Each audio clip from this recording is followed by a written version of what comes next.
నేను కొండలరెడ్డి రంగారెడ్డి జిల్లా district court bar association అధ్యక్షుడిని. ఇవాళ 11:30 12 మధ్యలో ఒక ముద్దాయి నిన్న అతని కన్విక్షన్ పడ్డది 9th అడిషనల్ డిస్ట్రిక్ట్ జడ్జి కోర్టులో. సో ఇవాళ ఇంకొక కేసులో అపియర్ అయితే ఆ కేసు అపియర్ అయిన తర్వాత బయటకు వెళ్ళే క్రమంలో అతను చెప్పు తీసి జడ్జి గారికి డైరెక్ట్ కొట్టిండు. అక్కడి నుంచి ఎక్కడైతే ఆయన నిలబడ్డాడో ఆ ప్లేస్ నుంచి జడ్జి గారికి విసిరేసడం వల్ల తనకు కూడా దెబ్బలు తల్లి. ఆ విషయం తెలియగానే ఇమ్మీడియట్గా మేము బార్ అసోసియేషన్ ప్రెసిడెంట్, మా సెక్రటరీ గారు, మిగిలిన అందరు అడ్వకేట్స్, మా బాడీ వాళ్ళు కూడా వెళ్ళి అక్కడ మేడంను పరామర్శించడం. తర్వాత తనను కూడా వేరే ఇంకొక కేసు ఉంది, ఆయన చాలా రెగ్యులర్ అఫెండర్, అయినా చాలా కేసులు ఉన్నాయంట.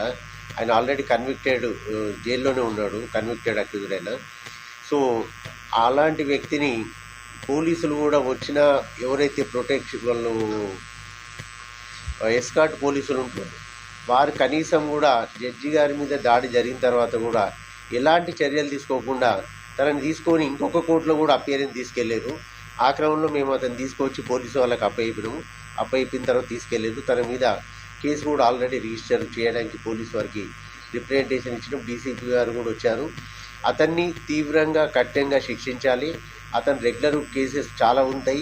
ఇలాంటి క్లయింట్స్ వచ్చినప్పుడు, ఇట్లాంటి అక్యూజులు వచ్చినప్పుడు పోలీసు వారు కూడా జడ్జిలకు అలాగే అడ్వకేట్స్ కూడా సెక్యూరిటీగా పోలీసు వాళ్ళ జైలు నుంచి ఎస్కార్ట్ కాకుండా సివిల్ పోలీసులు కూడా కనీసం ఎస్కార్ట్ ఇవ్వాలి. లేకపోతే కోర్టులలో జడ్జిలు పనిచేయలేరు, అలాగే వారి తరపు నుండి అడ్వకేట్స్ కూడా ఎవరు వాదించలేరు.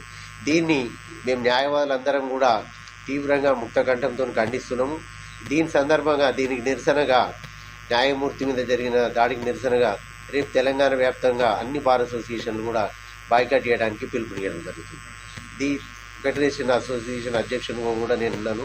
కాబట్టి అన్ని బార్ అసోసియేషన్లు ఎక్కడ జరిగినా, న్యాయమూర్తి మీద జరిగినా, న్యాయవాది మీద జరిగినా, లేదు జ్యుడిషియరీ స్టాఫ్ మీద జరిగినా, ఇది మొత్తం న్యాయ వ్యవస్థ మీద జరిగినట్టే.